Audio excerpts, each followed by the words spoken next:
Bank में 2 करोड़ रुपए की चोरी की वारदात का भांडा फूट गया। चोरी का इल्जाम लगाने वाली खातून खुद ही रिकॉर्ड याफ्ता निकली। क्या वाकई में खातून के साथ चोरी हुई थी? जानिए तमाम तफसीलात एएसपी शहर बानो नकवी की जुबानी। उर्दू पॉइंट की वीडियोस देखने के लिए हमारा चैनल सब्सक्राइब कीजिए और बेल के आइकन पर क्लिक कीजिए ताकि आप हमारी तमाम आने वाली वीडियोस से बाखबर रह सकें। अस्सलाम वालेकुम नाज़रीन, मैं हूं फराद निज़ाम और आप देख रहे हैं उर्दू पॉइंट। एक सोशल मीडिया पर खातून का वीडियो क्लिप वायरल है जिसमें वो ये क्लेम कर रही हैं कि वो एक बैंक में जाती है जहां पर उन्होंने 2 करोड़ रुपए का चेक कैश करवाया और वहां के मैनेजर ने उनके साथ डकैती की वारदात करवा दी। इसमें कौन मुल्जिम है और कौन सच्चा है, इस पर बात करने के लिए हमारे साथ एएसपी गुलबर्ग शहर बानो नकवी साहिबा मौजूद हैं। इनसे जानते हैं। हमें 15 की कॉल मौसूल होती है कि हबीब बैंक लिमिटेड के अंदर एक डकैती इन प्रोग्रेस है। कॉल ये चलती है कि डकैती इन प्रोग्रेस है। जब पता चलता है कि कौन सी ब्रांच है तो वो बनती है मेन मार्केट की। हम लोग मेन मार्केट की ब्रांच के अंदर जाते हैं तो बाहर जो है वो डॉल्फिन मौजूद होती है, PRU भी मौजूद होती है। बैंक के अंदर जब हम होते हैं तो हमें ये पता चलता है कि ऐसी कोई बात नहीं है, डकैती इन प्रोग्रेस एक तो नहीं है। जो सिचुएशन और सिनेरियो हम देखते हैं उधर वो सामने ये आता है कि एक खातून जिनकी बाद में वीडियो वायरल हुई है सोफे पे बैठी हुई है। इनका नाम क्या है? मोमिना फ़ातिमा, सैयदा मोमिना फ़ातिमा। अच्छा, ये सोफे पे बैठी हुई हैं। उनके पास 5 तकरीबन वकला खड़े हुए हैं। बैंक का जो मैनेजर है वो थोड़ी सी परेशानी की हालत में दूर खड़ा हुआ है और एक कर्नल साहब खड़े हुए हैं। हम सारा जब सिनेरियो देख लेते हैं और हमें श्योरिटी हो जाती है कि कोई वेपन किसी के पास नहीं है तो हम कर्नल साहब को और मैनेजर को साइड पर ले जाते हैं। मैडम से पूछते हैं कि मैडम बताइए हुआ क्या था। इतनी ही देर में हमारे पास जो SHO गालिब मार्केट हैं और SHO गुलबर्ग भी पहुंच जाते हैं इस कॉल के ऊपर। अच्छा, मैडम कहती हैं जी मेरे साथ डकैती हो गई है, मैंने इनको एक प्रॉपर्टी थी वो सेल की थी और ये मेरे आप पैसे नहीं दे रहे, मैं चेक कैश करवाने आई हूँ, इन्होंने पैसे दोबारा खींच के रख लिए हैं और मुझसे कागजात ले लिए हैं। ये मैडम का क्लेम था। जो प्रॉपर्टी वो बेचने आई थी उसके कागज भी छीन लिए और पैसे भी छीन लिए और पैसे भी नहीं दे रहे। ठीक है, अच्छा अब हम मैनेजर से पूछते हैं कि क्या सिनेरियो है। तो मैनेजर ये कहते हैं कि जी तकरीबन 1 करोड़ 70 से 60 लाख के कैश निकल आया था।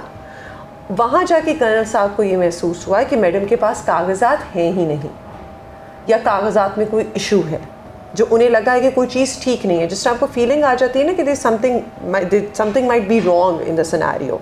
उन्होंने कहा है कि मैंने पेमेंट नहीं होने देनी, तो उनको असिस्ट करने के सिलसिले में हम लोगों ने जो पेमेंट है वो रोक दी बैंक मैनेजर ने और कैश जो है वो अभी हमने हैंड ओवर नहीं किया। अब इसका नेक्स्ट लॉजिकल स्टेप जो बनता है वो ये है कि हम अपने सीनियर ऑफिसर का वेट करें जो कि SP साहिबा हैं। हमने उनका वेट करना स्टार्ट किया, मैडम आती हैं।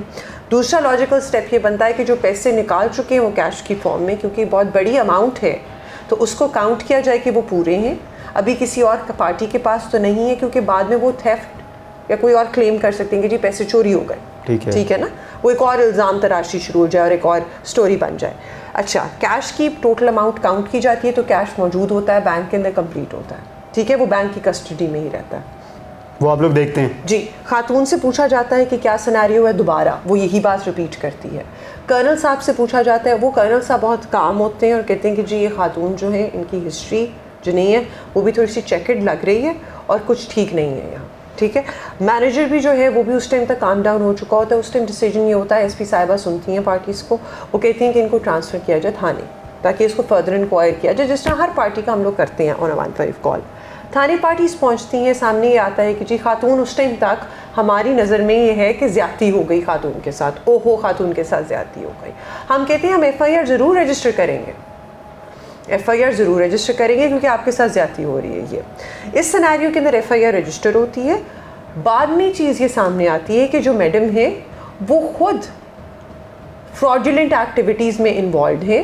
पहले तो हम ये चीज़ क्लियर कर दें कि डकैती वाली बात नहीं। जो मुकदमा दर्ज हुआ वो किन दफात के तहत हुआ? डकैती का, चोरी का, फ्रॉड का, किसका हुआ? जो हम लोगों ने इनकी मुद्दत के अंदर मुकदमा दर्ज किया है वो बेसिकली 382 के तहत किया है और ये मुकदमा दर्ज हुआ है 27 अक्टूबर 2023 को। अच्छा, इसके अंदर इन्होंने ये कहा है कि जी मेरी चोरी हो चुकी है, थेफ्ट का ही बनता है 382 जो सेक्शन है। अच्छा, उसके अंदर जो बात आई है सामने भी, जो अब इन्वेस्टिगेशन के बाद सामने आई है, वो ये कि ना तो कोई चोरी हुई है ना कोई डकैती हुई है। फैसला ये किया गया कि ये जो मुकदमा कर्नल साहब के जो ख़िलाफ़ हुआ है उसको हम लोग ख़ारिज करें, क्योंकि जो मैडम है उनका जो CRO जब निकाला गया तो उसके अंदर सामने चीज़ें जो हैं वो एक बहुत चेकेड हिस्ट्री आई फाइनेंशियल ट्रांजैक्शन की। अच्छा, आप लोगों ने जो इनका क्रिमिनल रिकॉर्ड चेक किया है तो पहले भी क्रिमिनल रिकॉर्ड आया था? हाँ जी, इनका क्रिमिनल क्या रिकॉर्ड है जिसके अंदर एक केस के अंदर ये 406 की FIR है इनके ऊपर, approximately which is amounting to 4 crore rupees. 4 crore में 4 करोड़ रुपए की तकरीबन प्रॉपर्टी का ही सारा 406 की। अच्छा, उसके बाद एक और जो FIR सामने आई है इनकी जिसके अंदर ये PO डिक्लेयर्ड हैं, उसके अंदर भी गालिबन 3 करोड़ की अमाउंट बनती है। तो इनकी बेसिकली फाइनेंशियल ट्रांजैक्शंस से रिलेटेड जो मैटर्स हैं उसके अंदर इनकी कोई रेपुटेशन या फिर जो पास्ट रिकॉर्ड है वो अच्छा नहीं है। इस वजह से जब इन्वेस्टिगेशन की गई तो चीज़ सामने आई कि मैडम की मुद्दत में जो ये FIR हुई है इसको हम खारिज करेंगे और आगे जाते हुए मैडम के अगेंस्ट हम कोई एक्शन इस सेंस में लेंगे कि मिस इन्फॉर्मेशन जो मैडम ने फैलाई है और उन्होंने जिस तरह एक दर्दनाक सी वीडियो बनाई है जिसको देख के कोई भी सिटीज़न ऑफ पाकिस्तान परेशान हो जाए या फिर जो इंसान थोड़ी बहुत इंसानियत रखता हो वो परेशान हो जाए, तो इस तरह की मिस इन्फॉर्मेशन जो है वो लोग फैलाना बंद कर दें। उन्होंने तो ये भी कहा कि जब उनको थाने बुलाया गया तो वो बैठी रही सारा दिन और जो इनके साथ फ्रॉड करने वाले लोग थे वो आराम से थाने भी नहीं आए और अपने घरों में और दफातर में बैठे रहे। तो ये सारा उनको करने की क्या ज़रूरत थी? क्या ये भी पूछा गया उनसे? बेसिकली यही होता है कि ज़्यादातर हमारी नौकरी भी ऐसी है जिसकी वजह से हमारी सर्विस को मलाइन करना आसान होता है, क्योंकि हम ऐसे लोगों के साथ डील कर रहे हैं जिसके अंदर एक गलत है एक ठीक है। तो जब आप ठीक का साथ दोगे तो गलत कहेगा जी मेरे साथ ज़्यादती हो गई, ठीक है, और या फिर जो सही है उसके अगर जस्टिस की डिलीवरी के अंदर थोड़ा सा डिले आ जाए या प्रोसेस में डिले आ जाए तो वो कहेगा मेरे साथ ज़्यादती हो गई। तो we primarily are stuck in a situation which we can not get out of. Similarly madam ने भी, आप इसे कह लें फॉल्स प्रोपेगेंडा, और इसमें कोई कबाहत नहीं होगी कहने में कि उन्होंने मिस इन्फॉर्मेशन फैलाई है ये कह के कि मुझे वेट करवाया गया या लोगों को प्रेफरेंस दी गई या ये और वो। जो ठीक है उसको प्रेफरेंस दी जाएगी, जो ठीक बात है वो उसको आप ठीक कहोगे, जो गलत है वो गलत होगी। तो इस तरह का प्रोपेगेंडा करने का मकसद ये था कि एक मिस इन्फॉर्मेशन की एयर क्रिएट हो जाए और इस तरह लगे कि जिस तरह पुलिस ने ज्यादती कर दी है। तो उनको क्या ज़रूरत थी ये करने की? It's easy for people who have a criminal past to gain sympathy. नहीं, पुलिस से हटके अगर आप देखेंगे उनको क्या ज़रूरत ये आ रही थी कि वो एक मैनेजर के ऊपर इल्ज़ाम लगा दें या फिर जिनके साथ वो प्रॉपर्टी की डील करी उनके ऊपर इल्ज़ाम लगा दें। इंटरेस्टिंगली अगर आप वीडियो गौर से देखिए उन्होंने ना तो मैनेजर पर इल्ज़ाम लगाया ना उन्होंने इल्ज़ाम लगाया है उनके साथ जिनके साथ उनकी डीलिंग्स थी। उन्होंने कहा है कि पुलिस ने मुझे वेट करवाया, पुलिस मेरा जो एक्शन है क्रिमिनल वो नहीं ले रही, पुलिस को चाहिए कि वो कॉग्निजेंस ले इस चीज़ की। उन्होंने पुलिस को टारगेट करके बातें की हैं, जिससे ज़ाहिर ये होता है कि शी नीड्स अटेंशन और वो चाह रही थी कि उनकी जो बात है उसको सुना जाए। Basically she was not targeting any individual in particular, she was targeting a department. और उसके रिस्पॉन्स के अंदर फिर हमारी सेफ सिटी के प्लेटफॉर्म के थ्रू वीडियो भी लॉन्च हुई जो कि हम लोगों ने मीडिया चैनल्स के अंदर सर्कुलेट भी की कि जो मौक़िफ़ मैडम इख्तियार कर रही हैं वो गलत है। ऐसा डिले कुछ भी नहीं आया। 15 की कॉल का रिस्पॉन्स टाइम अगर देखा जाए तो everybody was there within 5 minutes.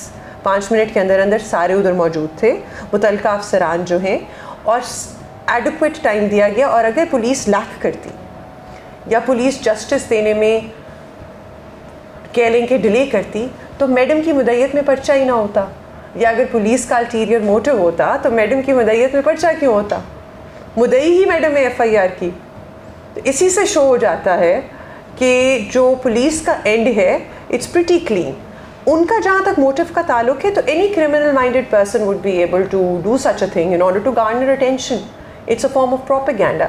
और आजकल के दौर में आप लोगों के प्लेटफॉर्म से ये कहना बहुत ज़रूरी है कि लोगों को चाहिए कि वो जो इन्फॉर्मेशन सोशल मीडिया पे देख रहे हैं उसको वेरीफाई कर लें एक दफ़ा और उसके सोर्सेज देख लें कि जो बंदा बात कर रहा है क्या वो ऑथेंटिक है भी या नहीं। प्रॉपर्टी उन्होंने सेल की और उसके बाद उन्होंने ऐसा ड्रामा रचाया कि मेरे साथ बैंक के अंदर मेरे से पैसे छीन लिए गए। क्यों उन्हें ऐसा ड्रामा रचाने की ज़रूरत पड़ी? बेसिकली एक मोडस ऑपरेंडी होता है हर बंदे का।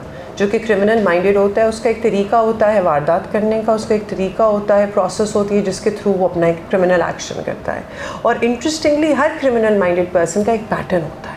अगर आप मैडन का पैटर्न देखें तो उनका शुरू से मोडिस ऑपरेंडी ये रहा है कि she has been using properties जिनके थ्रू वो पैसे एक्सट्रैक्ट कर सकें in the form of advance payments या फाइनेंशियल ट्रांजैक्शंस, और बाद में she used to go back on her word कि ठीक है मैंने प्रॉपर्टी नहीं बेचनी है। यहाँ उन्होंने ये करने की कोशिश की है। कर्नल साहब जो थे ही वो smart enough to figure it out कि वो क्या करने जा रही हैं और उन्होंने पेमेंट नहीं होने दी। ये हमारे साथ ASP गुलबर्ग शहर बानो साहिबा मौजूद हैं। हमने इनकी गुफ्तगू सुनी। हमने जो मुतासरा खातून अपने आप को शो कर रही थी और जिन्होंने वीडियो वायरल की थी कि उनके साथ बैंक में क्या हुआ है, उनसे भी रब्ता करने की कोशिश की है, लेकिन उन्होंने हमसे रब्ता करने से इनकार किया और उन्होंने कहा मैं अपना किसी किस्म का मौक़िफ़ जो है वो आप लोगों को नहीं दे सकती। तो क्या इसके पीछे हक़ाइक़ थे वो आपने ASP साहिबा की ज़ुबानी सुनी है। हमें इजाज़त दीजिए। खुदा हाफ़िज़।